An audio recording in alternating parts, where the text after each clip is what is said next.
말씀이 살아 움직이는 교회 성도의 사랑이 넘치는 교회.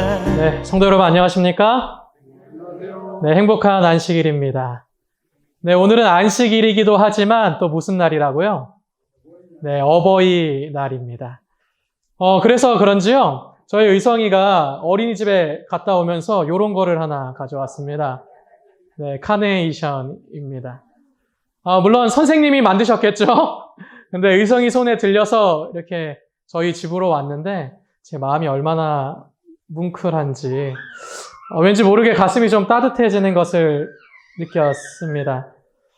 언제 부모는 내 자녀가 가장 사랑스럽다라고 느낄까요? 이제 두 아이가 점점 성장하니까요, 저희의 집이 때로는 아비 규환일 때가 많이 있습니다. 이제 다은이가 방금 한 것처럼 이제 소리를 높일 때가 됐습니다. 그래서 마음에 안 드는 게 있으면 소리를 높여서 나를 좀 봐라 이렇게 얘기하고요. 그래도 안 보면 아주 힘껏 울어 제칩니다. 지금도 울고 있네요. 그런데 이렇게 둘째가 아직 아이기 때문에 울면은 이제 달래주잖아요. 이제 첫째 의성이가 그걸 보고 나도 저렇게 해야겠다 이렇게 결심이 들었는지 요즘 부쩍 때가 늘고 자신도 이렇게 울면서 때를 많이 쓰는 것 같습니다. 그래서 많은 부모님들은 어떨 때 자녀가 가장 사랑스럽다라고 얘기하냐면 바로 이때 가장 사랑스럽다라고 얘기합니다. 잘 때처럼 사랑스러울 때는 없다 이런 얘기를 하지요. 그런데 정말 부모님에게 있어서 자녀가 잘 때가 가장 사랑스러울까요? 잘 때만 사랑스러울까요? 사실은요, 네, 이 말을 다르게 하면 무슨 말이냐면 내 자녀가 아무것도 하지 않아도 사랑스럽다. 그런 말이 될 수 있을 것 같습니다. 자녀는요, 이렇게 코코 자잖아요?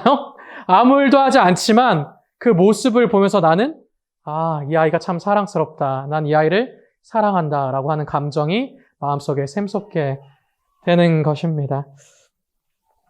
우리 하나님도 우리에게 그러신 것 같아요. 하나님께서 지구를 창조하시고 6일 동안에 지구를 열심히 누구를 위하여 만드셨습니까? 사람을 위하여 만드셨죠. 그리고 마지막에 사람을 창조하셨는데 그 다음에 사람이 하나님께 무엇을 했습니까? 하나님, 저 하나님을 사랑합니다. 제가 재롱 좀 떨겠습니다. 이렇게 재롱을 좀 떨었나요? 제사를 좀 드렸나요? 아무것도 한 게 없었습니다. 그런데 하나님께서 뭐라고 말씀하십니까? 이렇게 말씀하시죠. 하나님이 그 지으신 모든 것을 보시니 보시기에 심히 좋았더라. 저녁이 되며 아침이 되니 이는 엿새 날이니라. 사람이 아무것도 안 했는데 하나님이 사람을 보고 어떠셨어요? 그냥 좋았어요? 심히 좋으셨어요. 어쩌면 이것이 부모님의 마음이 아닐까 저는 그렇게 생각을 해봅니다. 우리는 자녀들을 보죠. 그 자녀들도 부모님을 보죠. 그리고 가정에서 서로 사랑합니다.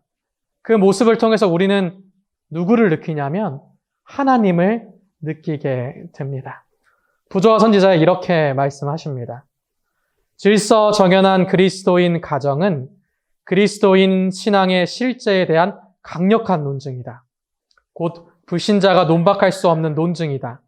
모든 사람들은 자녀들을 감화시키려는 감화력이 그 가정에 역사하고 있으며 아브라함의 하나님이 그들과 함께 계심을 보게 될 것이다.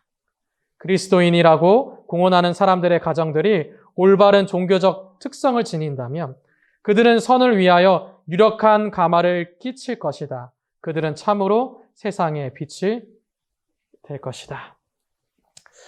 가정의 달인데 하나님께서 가정을 주신 이유는 너무나도 명백합니다. 무엇입니까? 그 속에서 하나님의 사랑을 느끼고 깨닫게 하기 위하여 가정을 준 것이죠. 부모님의 모습을 보면서 자녀의 모습을 보면서 하나님의 사랑을 느낍니다. 성도 여러분, 어떻게 가정에서 하나님의 사랑을 좀 느끼고 계십니까? 가정에서 사랑 못 느끼셨어요? 아이고, 오늘 어버이날인데 가정에서 좀 사랑을 느끼시기를 원합니다. 그런데요, 이렇게 대답이 잘 안 나오는 걸 제가 이해를 합니다. 왜냐하면 가정에서 사랑을 느끼기가 좀 어려울 때가 있어요. 특히 대한민국 남성들은 사랑을 잘 표현을 못합니다. 성도 여러분, 표현 안 해도 사랑하는지 알 수 있습니까? 네, 그렇게 대답하실 줄 알았습니다. 대한민국 남성들은 그렇다라고 믿습니다. 그래서요, 저도 사실 잘 표현을 못해요. 제가 사랑하죠. 저희 아들, 딸도 사랑하고, 또 저희 아내도 아들, 딸만큼은 아니지만 제가 사랑을 합니다. 저희 아들, 딸을 더 사랑하죠. 근데 표현을 잘 못하겠어요. 이제 쑥스럽거든요. 그렇지만 표현 안 해도 마음이 전달될 거라고 믿습니다. 그런데 우리 여성분들은 이렇게 생각하실 거예요. 그 표현 안 하는데 어떻게 알아, 그거? 그죠? 그래서 어릴 때부터 이 부모님의 사랑, 또 특히 아버지의 사랑을 잘 이렇게 못 느꼈을지도 모르겠어요. 그런데 시간이 계속 지나가게 되면 정말로 이 사람을 사랑한다면 굳이 막 이렇게 표현하지 않아도 언젠가는 그 사랑이 나도 모르게 숨기려고 해도 숨길 수 없이 드러나게 되고 그 사랑을 아내도 알고 자녀들도 알게 됩니다. 저는요, 어렸을 때 사실 부모님께서 나를 정말로 사랑하시나, 특히 아버지가 나를 정말로 사랑하시나, 그런 생각을 많이 했던 것 같아요. 잘 못 느끼고 지나왔던 것도 같습니다. 그래서 제가 가끔은 그런 생각을 했을 때도 있어요. 나중에 저희 유튜브로 부모님도 보실 텐데, 지금 이놈의 집구석 내가 좀 나갔으면 좋겠다. 빨리 커서 이 집을 좀 떠났으면 좋겠다. 그런 생각을 했을 때도 있습니다. 보통 어떨 때 그런 생각을 하나요? 오래되셔서 기억 잘 안 나시죠? 네. 두 가지예요. 첫 번째, 혼날 때. 제가 뭘 잘못해서 혼날 때, 심하게 혼날수록 그런 생각을 하죠. 이 집 구석 좀 떠났으면 좋겠다. 두 번째는, 내가 하고 싶은 일이 있는데, 그걸 못하게 하고, 부모님이 생각할 때 더 좋은 것을 계속해서 추천할 때, 말이 좋아서 추천이죠. 이게 잔소리죠. 그걸 계속 들을 때, 좀 떠났으면 좋겠다. 그런 생각을 합니다. 그런데 제가 이제 시간이 계속 이렇게 지나서 생각을 해보니까 정말 우리 부모님은, 아버지는 나를 사랑하셨고 나를 위하여 많이 희생하셨다 하는 생각을 하게 되었습니다. 여기 다 부모님들이 앉아 계신데 저도 부모입니다. 자녀를 위하여 다 희생하는 삶을 사셨잖아요. 사실 요즘 세대는 저희 부모님 세대, 지금 계신 성도 여러분의 세대만큼 희생하지는 않습니다. 제가 느껴요. 저도 저를 위한 일을 많이 하거든요. 그렇지만 저보다는 항상 자녀를 생각하죠. 성도님들 왜 그러셨습니까? 네, 답은 아주 간단하죠. 사랑하기 때문입니다. 어렸을 적에 제가 부모님께 들었던, 특히 아버지께 들었던 아주 부담스러운 말이 한 가지가 있습니다. 그것이 무엇이냐면 저희 아버지가 이런 얘기를 늘 하셨어요. 아마 교단에서 일하고 있는 모든 가정들이 그럴 거예요. 재정적으로 넉넉하지 않으니까 그게 마음속에 압박이 되셨을 것 같아요. 그럼에도 불구하고 자녀를 사랑하기 때문에 이렇게 말씀하셨습니다. 내가 하고 싶은 일이 있다면, 그래서 공부를 해야 되고 너를 위해 투자를 하기를 원한다면 주저하지 말고 아버지한테 얘기해라. 내가 빚을 내서라도 꼭 너를 위하여 지원하겠다. 달러빚을 내서라도 해주겠다. 혹시 그래도 안 되면 내가 이 집을 팔아서라도 너는 꼭 도와주겠다. 이렇게 얘기를 하셨습니다. 그 얘기가 저한테 감동이 되었을까요? 부담이 되었을까요?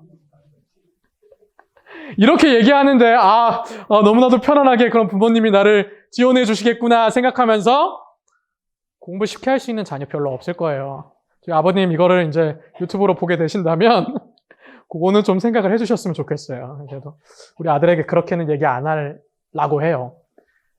근데 사랑의 마음이었지만 제가 그 얘기를 들으니까 어때요?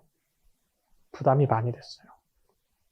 그리고 저도 생활 속에서 아끼면서 살게 되었습니다. 제가 학창시절 때 우리 친구들 학교 올 때 가방 메고 왔거든요. 뒤에 이렇게 써 있었어요. 이스트백이라고. 아주 유명한 브랜드의 가방이죠. 그리고 신발도 뭐를 신고 왔냐면 나이키 신발을 신고 왔어요. 한 8, 90% 학생들이 그렇게 신고 다녔습니다.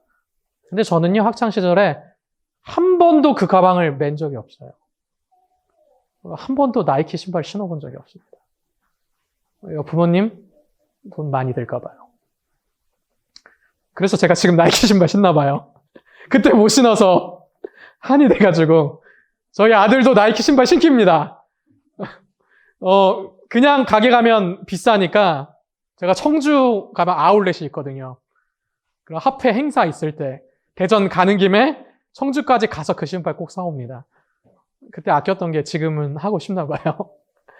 그러니까 어릴 때는 사실 그런 게 너무나도 불편했어요. 생일 때도 제가 사고 싶은 것들이 있었는데 이걸 보고 부모님 가슴 아프실 수도 있는데 한 번도 그거 사달라고 얘기한 적 없습니다. 사고 싶은 거 있었지만 그냥 가격이 낮은 거를 선택했어요. 차선책 혹은 차차 선택을 했어요. 이 정도면 괜찮겠다 싶은 것을 선택했습니다. 아마 목회자의 가정도 다 그럴 거예요. 저희 부모님도 36 서울병원에서 근무하셨기 때문에 쉽지가 않으셨겠죠? 그런데 제가 중고등학교 때는 그렇게 다녔는데 대학생이 되니까 그거 쉽지 않더라고요. 아끼기가 쉽지가 않아요. 와서 살고 이제 친구들도 만나고 마침 저희 처가 나갔네요. 여자친구도 생기니까 돈 쓸 일이 많습니다. 그래서 그때부터는 사실 안 아꼈어요. 그래서 저희 아버지가 어느 날 문득 저한테 이렇게 얘기하시더라고요. 얘가 중고등학교 때는 참 검소하게 살았는데 대학생이 되니까 막 펑펑 쓰네? 이렇게 얘기하시더라고요. 그래도 제가 항상 돈 달라고 말씀을 드리면 사실 부모님 안부 물으려고 전화를 드리고 또 부모님과 이야기하고 싶어서 전화를 드려야 되는데 전화를 드리면 딱 한 가지 이유죠. 아버지 돈 부족합니다. 그러면 10만 원 보내달라고 말씀드리면 항상 얼마 보내주셨을까요? 10만 원 보내주셨을까요? 네. 역시 부모님들이라서 마음을 잘 아시네요. 15만 원, 20만 원 항상 보내주셨습니다. 그때 좀 철이 없었죠. 사실 제가 대학 다닐 때가 저희 부모님이 가장 아마 경제적으로 힘든 순간이셨을 거예요. 마이너스 통장도 긁고 그럴 때였을 겁니다. 왜냐하면 저도 대학을 다녔고 제 동생도 필리핀에서 유학을 하고 있었던 때이기 때문에 필리핀은 2년 먼저 대학 가거든요. 그래서 2년 먼저 대학 가고 동생도 이제 커가지고 좋은 좀 하숙집으로 이사도 하고 그래서 제일 힘들었을 겁니다. 저는 제가 아끼면서 산다고 생각했어요, 그래도. 그래서 가난한 게 참 불편하다. 나도 친구들처럼 좀 쓰고 살고 싶다. 제가 한국 삼육 다녔기 때문에 친구들이 부자가 많았습니다. 학비가 비싼 학교잖아요. 그래서 약사인 부모님, 의사인 부모님, 사업하시는 부모님이 많았어요. 그런 아이들과 또 목회자 자녀, 그리고 직원 자녀 이렇게 다니는 거예요. 그러니까 3분의 1은 좀 힘들고 교인 자녀라서 힘들고 3분의 2는 잘 살아요. 저랑 가장 친한 친구도 아버님이 치과 의사였는데 친구랑 대화하다 보니까 아버님이 이번 달에 수입이 별로 안 좋으셨대요. 그래서 얼마냐 이렇게 여쭤본 적이 있는데 그때가 2천만 원이었어요. 한 달 수입이. 저희 부모님이 한 10배는 되는 거죠. 그랬었습니다. 그래서 불편하다, 어렵다. 나는 부모님을 위해서 내가 희생하면서 산다. 그렇게 철없는 생각을 했습니다. 근데 시간이 지나서 제가 나이가 들고 저도 부모가 돼 보니까 얼마나 저희 아버님이 저를 위하여 희생하면서 살았는지를 깨닫게 되었습니다. 얼마 전에 어린이날이라서 저희 아버지께서 저희 집에 오셨어요. 누구 보고 싶어서? 아들 보고 싶어서? 손자 보고 싶어서 오셨어요. 그래서 오랜만에 이제 의성이랑 같이 테니스 치러 가자고 그러셔서 같이 갔는데, 제가 대학교 졸업할 때 사드렸던 그 신발 아직도 신고 계시더라고요. 그리고 20년 전에 쓰셨던 테니스 라켓 아직도 그거더라고요. 저는 다 새 거 샀어요. 저는 그냥 한이 돼가지고 다 새 거 쓰는데 그렇습니다. 어린이날 며칠 전에 아버지 생신이셔서 동생이 저한테 제안을 하더라고요. 아버지가 이제 시골에서 사시는데 뭐 보실 것도 있고 또 이제 은퇴를 하셔가지고 이렇게 실업급여를 받으려면 또 그걸 교육을 받아야 된대요. 그래서 컴퓨터가 필요하시다고 하신다 이렇게 얘기를 하더라고요, 동생이. 그래서 동생이랑 저랑 돈을 모아서 이제 노트북을 하나 사드렸어요. 잘했죠? 그리고 나서 부모님이 좋아하셨어요. 아버님도 좋아하셨는데, 그리고 가만히 생각해 보니까 우리 아버지 평생에 그 노트북이 처음이었습니다. 아마 여기 계신 부모님들도 아마 그러실 거예요. 저는 어릴 때부터 노트북 필요하다, 타블렛 필요하다, 스마트폰 필요하다 그렇게 늘 말씀을 드리고 샀는데 저희 아버지는 그 전자기기가 본인의 평생에 처음이었습니다. 저희 아버지께서 사실은 60세 때 삼육서울병원을 은퇴하실 때가 되었을 때 제가 아버지랑 대화를 나누면서 아버지가 저한테 그런 말씀을 참 많이 하셨어요. 직장 생활이 쉽지가 않다. 다 쉽지 않으시죠? 쉽지 않으셨죠? 그죠? 그래서 나는 은퇴하면 이제 뭐 하고 싶다. 쉬는데 저희 아버지 쉬는 거는 농사입니다. 시골 가서 농사 짓고 살고 싶다. 그거 꿈이다. 이렇게 말씀하셨어요. 그런데 은퇴하시고 농사 지으러 가셨을까요? 60세 때 은퇴하셨는데 5년을 더 일하셨습니다. 병원을 은퇴하시고 그 다음엔 요양원으로 가셔서 물리치료사로 일하셨어요. 왜 그러셨을까요? 본인의 꿈은 은퇴하고 농사 짓는 건데 왜 일을 하러 가셔야만 했을까요? 5년 전에 제가 아직도 뭐였어요? 직업이 없었죠. 인턴 전도사였습니다. 임시직이고요. 그리고 제 동생은 편입해서 대학교 다녔습니다. 그러니까 지원을 해줘야 되잖아요. 그래서 어쩔 수 없이 이제 일하러 가신 겁니다. 그리고 드디어 저도 채용이 되고 동생도 간호사가 돼서 이제 결혼한다고 합니다. 그래서 드디어 이제 농사 지으시러 가셨습니다. 그래서 올해부터 농사 지으신다고 고추를 심으셨대요. 그게 좀 수입을 얻을런지 모르겠습니다. 근데 아버지께서 제가 목회에 채용되셨을 때 얼마나 기뻐하셨냐면 친구들한테 다 전화하셨어요. 뭐 사법고 싶었을 것도 아닌데 장로님 그러셨나요? 그리고 교회에 떡도 내셨습니다. 혹시 교우분들 떡 드셨어요? 좋으셨죠? 동생이 간호사 됐을 때도 아버님 그렇게 좋아하셨어요. 근데 뭐가 좋습니까? 성도 여러분? 장로님 뭐가 좋으셨어요?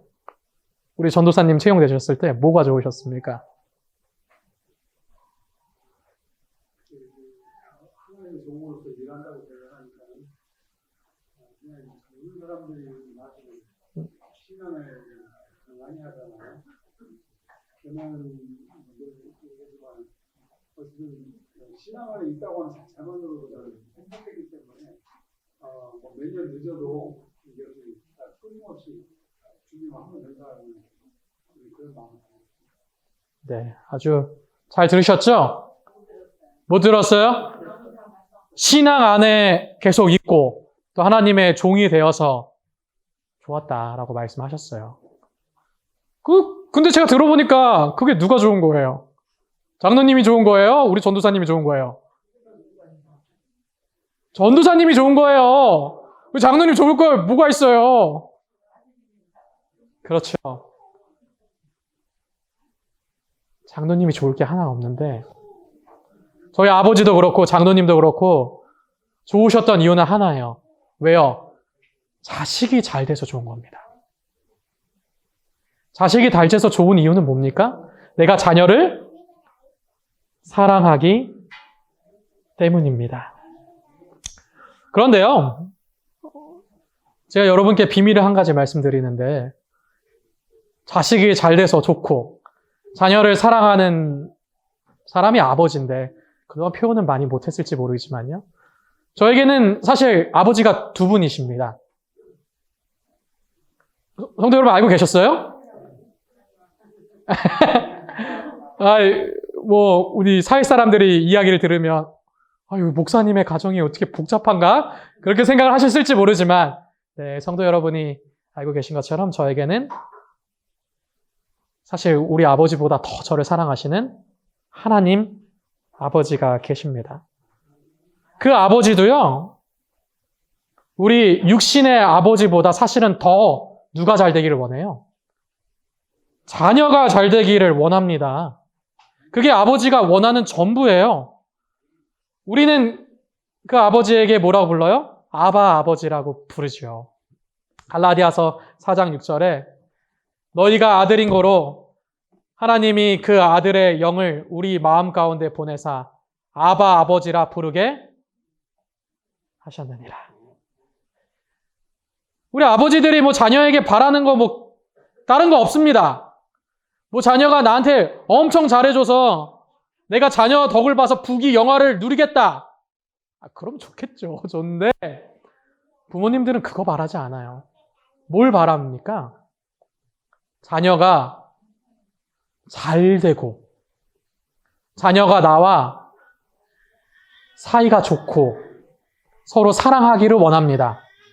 그게 전부입니다. 하나님 아버지도 마찬가지세요. 하나님 아버지도 내 자녀가 나와 서로 사랑하고 그래서 영원히 잘 되기를 원하십니다. 저희 의성이가 저한테 카네이션 하나 갖고 왔어요. 그렇죠? 선생님이 만드셨지만 근데 제가 마음이 너무 좋았어요. 뭉클했습니다. 그리고 제가 그 카네이션을 보고 오늘 설교 시간에 얘기해야겠다 그렇게 생각을 했습니다. 그 카네이션이 저한테 부귀 영화를 줍니까? 그 내다 팔면 돈이 좀 됩니까? 그거 아무도 안 사요. 그거 필요한 사람 아무도 없습니다. 그러나 자녀가 나를 사랑하기 때문에 그래서 저는 좋습니다. 우리 아버지의 마음도 그렇죠. 우리가 아버지를 사랑하고 우리가 아버지와 함께하면 우리 하나님 무슨 부귀 영화를 누리십니까? 우리가 하나님께 헌금 많이 하면 하나님 그걸로 살림살이 나아지십니까? 아니죠. 우리 하나님 우주의 왕이신데 그런 거 사실 하나님께 그렇게 큰 도움이 되는 거 아닙니다. 그런데 하나님이 기뻐하시는 이유가 뭐예요? 이 자녀들이 나를 뭐하기 때문에? 사랑하기 때문에. 그래서 나와 함께해서 영원히 잘 될 거기 때문에 기쁜 겁니다. 세상의 부모들은 혹 아닐 수도 있어요. 우리는 가끔 그런 사람들을 뉴스에서 보잖아요. 낳자마자 아이를 버렸다더라. 아이를 보내고 입양 보냈다더라. 그런 얘기를 듣습니다. 그런데 그런 얘기가 왜 뉴스에 나옵니까? 말도 안 되는 이야기이기 때문이에요. 대부분의 부모님들은 그렇지 않기 때문입니다. 그런데 혹 그럴지라도 우리 하나님은 그렇지 않으시다라고 말씀을 하는 겁니다. 이사야 49장 이렇게 말합니다. 여인이 어찌 그 젖먹는 자식을 잊겠으며 자기 태에서 난 아들을 긍휼히 여기지 않겠느냐. 그들이 혹시 잊을지라도 나는 너를 잊지 아니할 것이라. 내가 너를 내 손바닥에 새겼고 너의 성벽이 항상 내 앞에 있나니 내 자녀들은 속히 돌아오고 너를 헐며 너를 황폐하게 하던 자들은 너를 떠나가리라. 우리 하나님께서 원하시는 거 한 가지죠. 나의 손바닥에 새겨서 너를 잊지 않겠다라고 말합니다. 그리고 내게 돌아오라라고 이야기를 하십니다. 하나님께서 우리를 선택한 이유가 무엇일까요? 성도 여러분은 왜 내 자녀로 선택하셨고 버리지 않으시고 늘 그렇게 돌보시고 희생하셨습니까? 이유는 하나입니다. 뭡니까? 사랑하기 때문입니다. 오늘 교과 공부에도 나왔던 성경절인데 제가 읽어보겠습니다. 여호와께서 너를 기뻐하시고 너희를 택하심은 너희가 다른 민족보다 수요가 많은 연고가 아니라 너희는 모든 민족 중에 가장 적으니라. 여호와께서 다만 너희를 사랑하심을 인하여 또는 너희 널조에게 맹세를 지키려 하심을 인하여 자기의 권능의 손으로 너희를 인도하여 내시되 너희를 그 종되었던 집에서 애굽 왕 바로의 손에서 속량하셨나니. 하나님께서 우리를 선택하신 이유는 너무나도 간단하죠. 다른 이유 없습니다. 뭐 하시기 때문입니까? 사랑하시기 때문입니다. 그럼요. 사랑하는 자녀가 종종 말을 안 듣기도 합니까? 나가서 내가 정말 원하지 않는 대로 가기도 하나요? 그럴 때도 있어요. 그럴 때 부모의 바람은 뭡니까? 아, 그래. 이제 너 내 말 안 들었지? 나 떠났지? 그래, 이제 너랑 나는 남이야! 연락도 하지 마, 임마! 전화도 하지 마! 그러십니까? 아니죠. 돌아오기를 바랍니다. 왜요? 사랑하니까요. 자녀가 아주 그냥 흔히 말하는 망나니가 될지라도 절대 포기하지 않고 돌아오기를 바라는 사람, 그 사람이 바로 아버지고 부모님입니다. 제가 한 교회에 있을 때 어느 교회라고 말씀드리면 안 될 것 같아요. 학생 전도사부터 많은 교회를 거쳤는데 한 교회에 있을 때 한 구도자분이 계셨어요.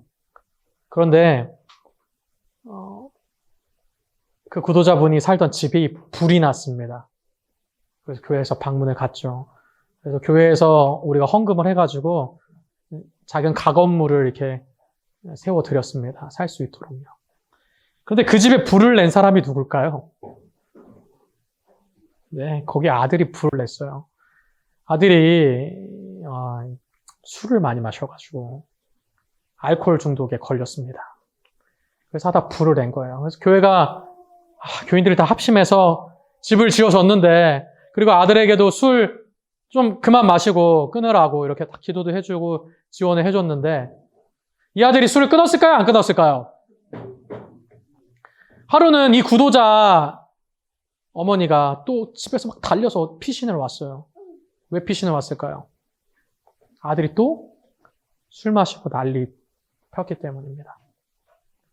그러면 이 어머니 이제 어떻게 생각하실까요? 야, 너 우리 집 나가. 너랑 나는 이제 남남이야. 연락도 하지 마. 그러셨을까요? 아니라고 하는 거죠. 와서 또 목사님한테 우리 아들을 위해서 기도 좀 해주세요. 돌아올 수 있게 도와주세요. 라고 이야기하시고 병원으로 또 기간으로 뛰면서 이 아들이 돌아올 수 있도록 최선을 다하는 것. 그것이 바로 부모의 마음입니다. 우리 하나님 원하시는 것도 그거 한 가지인데 이스라엘 백성들이 떠나갔을 때도 늘 돌아오라고 말씀하셨던 분이 우리 하나님이신데 우리 인간은 그 아버지의 마음을 잘 모르는 것 같아요. 그래서 태초부터 인간이 뭐 하기 시작합니까? 부모님이 원하는 거 한 가지, 나를 사랑하고 나와 함께 영원히 잘 되라 라고 하는 그 마음인데 그걸 모르고 나도 이제 하나님처럼 돼야지 하면서 선악과를 먹게 됩니다. 그러면 우리 하나님 어떻게 하신다고요? 근데 너 그럴 줄 알았다. 이제 남남이다. 그러신다고요? 아니요. 바로 그 자녀가 돌아올 수 있는 길을 만드십니다. 스가랴 6장에 이렇게 말합니다. 그가 여호와의 전을 건축하고 영광도 얻고 그에 앉아서 다스릴 것이요. 또 제사장이 자기 위에 있으리니 이 두 사이에 평화의 은원이 있으리라 하셨다. 자녀가 떠나가니까, 자녀가 안 좋은 길로 가니까, 이제 영원히 행복할 수 없으니까 부모님은 너 그럴 줄 알았다 라고 하시는 것이 아니라 바로 어떤 걸 준비하세요? 돌아올 수 있는 길을 준비하십니다. 그런데 그 돌아오는 방법이 보통 희생이 필요한 게 아니었어요. 그것은 부모인 자신이, 하나님 대신 예수님이 자신의 생명을 내어주어야만 가능한 일이었습니다. 그래서 창세기 3장 15절에 말하잖아요. 여자의 후손은 뭐가 상하게 돼요? 발꿈치가 상하게 됩니다. 부조와 선지자 이렇게 얘기합니다. 하늘의 영광스러운 사령관이신 하나님의 아들인 타락한 인류를 불쌍히 여기셨다. 잃어버린 세계의 이 말 화가 그분 앞에 떠오를 때에 그분의 마음은 무한한 동정심으로 감동되었다. 그리하여 하나님의 사랑은 사람이 구속받을 수 있는 한 경륜을 위반하셨다. 자녀를 사랑해서 모든 것을 희생할 수 있는 것, 그것이 아마 부모의 마음일 것입니다. 오늘 무슨 날입니까? 오늘 안식일인데 어버이날입니다. 자녀를 위하여 모든 것을 희생하시고 이곳에 앉아 계신 우리 부모님이신 성도 여러분,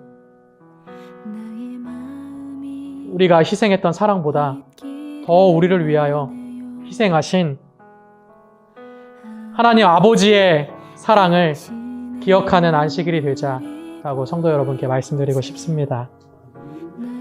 우리 아버지 원하는 거 뭐라고요? 한 가지 제가 말씀드렸잖아요. 뭐라고요?